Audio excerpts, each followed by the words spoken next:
Welcome to the Anti-New World Order Party. My name is Daniel Leach, your host, and my co-host, John McGuire. Hey.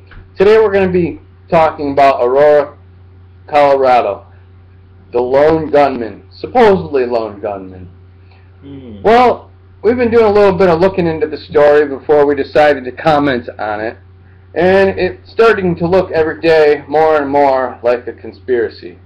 Yes, you're at the right website, accomplice.com. We do have a blog that we like to try to keep up with daily, do some daily news. That's antinewworldorderparty.wordpress.com. So if you want to find more about this story and what we've found about the Aurora, Colorado shooting, you can definitely find it there. We'll post all the links to things that we talk about today. This is, like I said, every day that we look into this, it's looking like more and more of a conspiracy to basically start another, what they would call Operation Northwoods, which was during the Kennedy administration, where the United States government was going to conspire against Americans and do all kinds of rotten things to get us into war with Cuba. Well, President Kennedy had enough sense to put a stop to that. I don't think our current president has enough sense to put a stop to it. Maybe he's afraid of the Illuminati making him a new JFK. So he's basically doing everything that these guys are telling him to do, whether it's bringing down the economy or taking away your guns. So this whole Hollywood set that happened up there in Aurora, Colorado, we have some clips from some actual people that were on scene that contradict the story that the mainstream media is telling. So I'm going to allow my co-host here, John McGuire, to play a few clips. You guys listen in and comment as you want to say. Comment. We want to hear what you have to say. We're going to be continuing this story. After these clips, we're going to talk a little more about what I've dug up and maybe what John's heard about. All right, John, let it roll. All the evidence we have, every single indicator is that this is all Mr. Holmes's activity, and that he wasn't particularly aided by anyone else. Well, I noticed the guy walked in from into the auditorium, sat into the very front row to the far right, and he got a phone call, and most people, when they get phone calls in theaters, they go straight out into the lobby to answer it. This person went directly to the emergency exit to take his phone call, which I thought was unusual. He had his foot propped open by the door, and from the crack, it looked like he was signaling somebody or looking for somebody to come his way. As I was sitting down to get my seat, I noticed that a person came up to the front row, to the front right, sat down, and as credits were going, it seemed like he got a phone call. So he went out towards the emergency exit doorway, which I thought was unusual to take a phone call, and it seemed like he probably pried it open or probably did not let it latch all the way. Soon as the movie started, somebody came in, all black, gas mask, armor, and threw a gas can into the audience, and it went off, and then there were gunshots that took place. We saw he wasn't alone. He had someone with him because the second can of tear gas didn't come from his side. He was completely dressed in black, head to toe. From what we saw, it seemed like he had something over his face, probably to prevent him from breathing it in. And we can only assume that someone got him in. All the evidence we have, every single indicator is that this is all Mr. Holmes's activity, and that he wasn't particularly aided by anyone else. And what we need to do is change the way in which people think about guns, especially young people. We need to do this every day of the week and just really brainwash people into thinking about guns in a vastly different way. And just really brainwash people into thinking about guns in a vastly different way. Alright, so you guys heard some of the video clips here. You can find all that stuff on YouTube. You just do a little search about the Colorado shooting, and you'll find that there's definitely more than enough information. That last voice was Eric Holder. Yeah, Eric Holder. He's another one of those neo-Nazis, or what you'd call a liberal, communist, fascist, wannabe dictator. Well, I hope Eric Holder didn't hear me say that, but if he did, Yeah, that's what I think about you. You're just a New World Order scumbag. So, the idea here is, yes, there is a conspiracy, and they are conspiring together to basically cover up the truth. This is a new Operation Northwoods, and we're going to be the first to come out and tell you that this is definitely going on. It's not a coincidence that next week your president, Barack Hussein Obama, or Barry Soetoro, is going to attempt to sign a treaty with the United Nations to take away your weapons. It's a small arms treaty. It's to take away your guns. There's a lot of things that are happening right now, and it seems the main focus is all the different bad things that are happening with the guns, like this Aurora, Colorado thing. There have been other shootings that haven't been reported in the news. There was a shooting just recently in a little cafe where basically a guy stopped 2 burglars with a gun. They don't want you to know that. But they do want you to know about the lone gunman over there in Aurora, Colorado. The supposedly lone gunman. Yeah. It was also reported that during the so-called shooting that our government was doing a drill about a movie theater being shot up at the very exact same time at the same theater. It's some strange things happening. It's another false flag, basically, an attempted that they're trying to put an investigation in the bag before they even start an investigation. Mm-hmm. It's kind of pretty obvious, pretty transparent. Yeah, definitely. They're trying to put the TSA guys. They're trying to send them all over the country. So, the guy that who the heck is that one fella? The funny guy who was working for the president. He retired. Now he's working for TSA. He's the guy that big pudgy guy. No, skinny guy. Looks like Dracula. Off the top of my head, I'm sorry, I can't remember his name. But he was in Colorado the same time that this happened. So he's an operative of the New World Order as well. Mm-hmm. So anyways, I got a few other things here as well on this shooting. Like I said, there were reports of 3 Black Hawk helicopters that were seen going away from the movie theater in Aurora, Colorado. Now, isn't it interesting? I just said that our government had a drill doing the same exact thing with, a drill. The helicopter's flying away. This guy is not a lone gunman. There's just too much stuff that doesn't add up here. So basically, John, do you want to say anything? Because I keep losing my train of thought. I'm trying to find something here on the computer. So it's pretty obvious he didn't work alone, like he was saying. The most suspicious thing was when the phone rang. He didn't leave the theater through the normal doors, but he took the emergency exit. And then he said he thinks he left it open. And then also the knockout gas or whatever. He started it, but then in another place across the theater, someone else started the gas going. So, really, like the police don't want to look at what's obvious to everyone else. Amazing. Yeah, the interesting thing that I find about this is all the weapons that this guy supposedly had got. And, his father, this guy's father, the lone nut gunman shooter, his father works for DARPA, and DARPA's basically a defense contractor, and they have to do with, brainwashing techniques, mind control, and this guy's father works for this organization. Could this have been, some kind of, witchcraft or a human sacrifice for who knows? You know, anything at this point. We're going to just keep bringing more stuff to you guys here. But, you know, I have a few interesting little things here. It says that the incident happened in Aurora, Colorado, a suburb of Denver, which has the strictest gun control laws in the entire state. Wow. The movie theater was apparently a gun-free zone.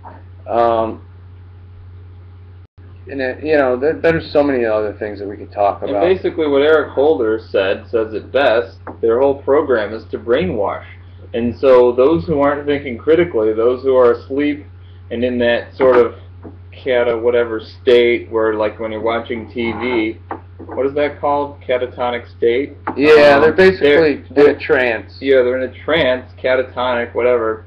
And, you know, if you're in that state and you're not able to hear the alternative views and what's obvious to, like, the eyewitnesses and just all of us who aren't plugged in and programmed or part of the brainwashing establishment, I mean, it's obvious to us what's going on, you know?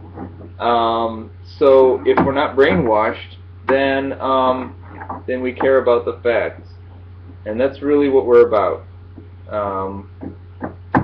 So, you know, find a way to wake up, you know, if you splash cold water on your face or whatever you got to do, but, you know, hear out the eyewitnesses for the love of, you know, freedom and liberty. So anyways, there was a very strange thing. The Batman shooting, basically there was in 1986, it's called The Dark Knight. It was foretold in this basically movie. It's just really coincidental. Basically, The Dark Knight Rises in Colorado bears in very eerie similarities to a scene in the 1986 comic Batman, The Dark Knight Returns. In the comic, a crazed gun-toting loner walks into a movie theater and begins shooting it up, killing 3 in the process. The passage concludes with the media blaming Batman for inspiring the shooting, though he is not involved in the incident at all. The 1986 comic, written and drawn by Frank Miller, was a key inspiration for Chris Nolan's Batman films. It helped to reimagine the character away from his Saturday morning cartoon image and into the dark Dark Avenger.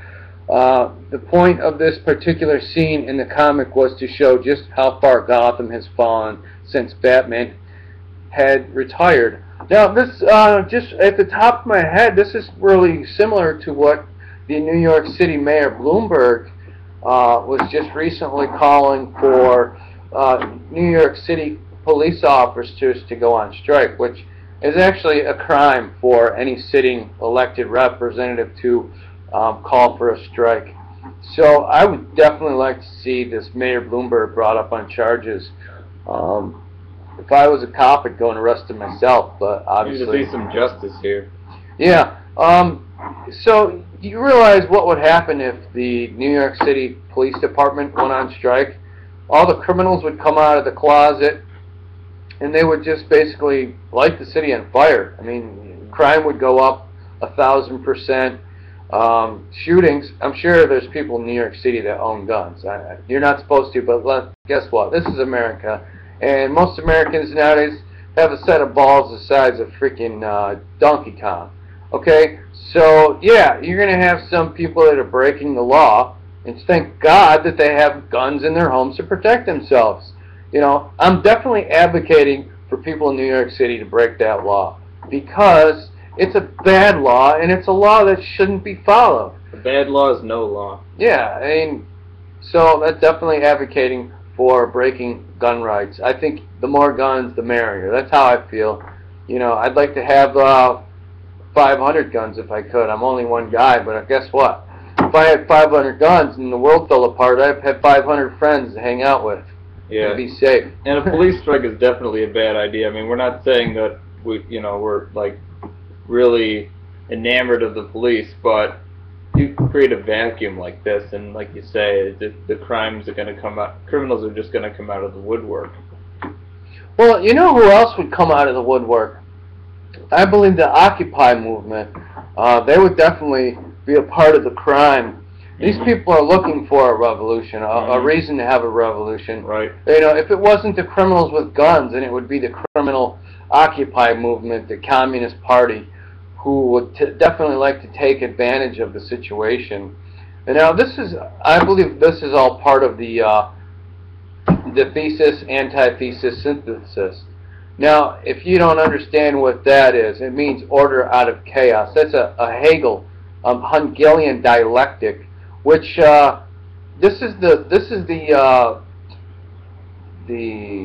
how would you say, the plan these people are following, the equation these people are following, the Hegelian dialectic, order out of chaos. And the reason they want to see all this stuff happen, you know, take away your guns, and then all of a sudden, you know, if you take away the guns, the government says, if we take away your guns, we'll provide you with more security, which means more police on the streets, you know, which means overpowering the population. Basically, it would be a boot on your face forever. So let's just keep in mind that the government has definitely got their little grubby little fingers in on this, and that don't believe everything you hear on Fox News, CNN, and all the other lying mainstream media channels. Do your own research. Listen to the eyewitnesses. Definitely listen to the eyewitnesses. Like early and often. Yeah, because if you don't, the mainstream media is just going to block them right out. Yep. So, let's see if there's anything else, any other notes I have here on this particular incident. And it all boils down to you have to stand up for your freedom. The government's not going to do it. It never has and it never will. We the people. That's what it's about. Oh, definitely. You know, you let the government... Here's some Founding Fathers sayings, you know. These are some really good ones about having gun rights. Laws that forbid the carrying of arms disarm only those who are neither inclined nor determined to commit crimes. Such laws make things worse for the assaulted and have better for the assailants. They serve rather to encourage than prevent homicides, for an unarmed man may be attacked with greater confidence than an armed man. Thomas Jefferson. That's right. He also said that the beauty of the Second Amendment was it was only needed when they tried to take it away. Now, here's a couple other ones. These are some ones that I took notes on. There exists a law not written down anywhere, but in our hearts, a law which comes to us not by training or custom or reading, a law which has come to us not from theory, but from practice, not by instruction, by natural intuition. I refer to the law which lays it down, that if our lives are endangered by plots or violence, or armed robbers, or any and every method of protecting ourselves is morally right. Marcus Tullius, oh boy, tongue twister there, Cairo. Marcus Tullius Cicero. Cicero, sorry man, I gotta get some glasses here, my eyes are a little funny. But that was in 106 BC, 43 BC. He was a Roman statesman. I'm not the best with the Roman history. I know more about American history than I do Rome. I should learn more about the Roman history. But right now, I'm reading some quotes, and sorry if I screw up. This isn't scripted. This is YouTube. So, the right of self-defense never ceases. It is among the most sacred and alike necessary to nations and to individuals. President James Monroe, November 16, 1818. And last but not least, a quote from John Locke.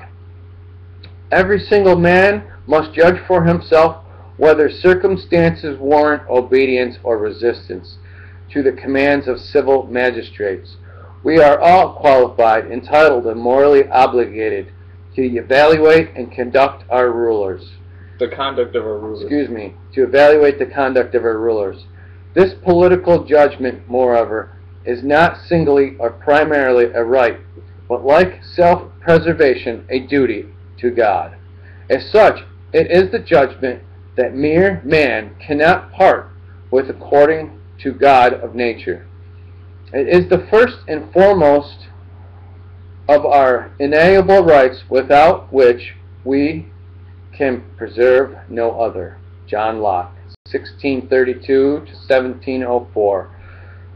He's a political theorist, just kind of like myself and John. But anyways, I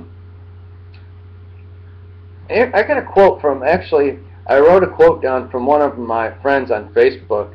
Her name's Roxy Love. If you want to find her, just look up Roxy Love on Facebook. Hi Roxy, if you're watching. So, before Heath Ledger died, he was in a movie where he killed himself with the all-seeing eye marked on his forehead. Then he played the Joker in The Dark Knight. Then he killed himself accidentally. Not, he was killed in an elite ritual. Then, as soon as they are trying to pass the UN gun ban, some respected, astute medical intelligence lab student, whom none of his colleagues could have ever imagined he'd ever do anything like what he's accused of, with $20,000 worth of very hard-to-get police SWAT and military-grade equipment, kicks down a security door and blasts 71 people, including children and infants, with guns during a midnight showing of the new Dark Knight movie. I turn on the TV and there's a Batman movie, so I decided to turn it off. I decided to play words with friends, but that ad that comes up after I play one game is about the new Batman movie.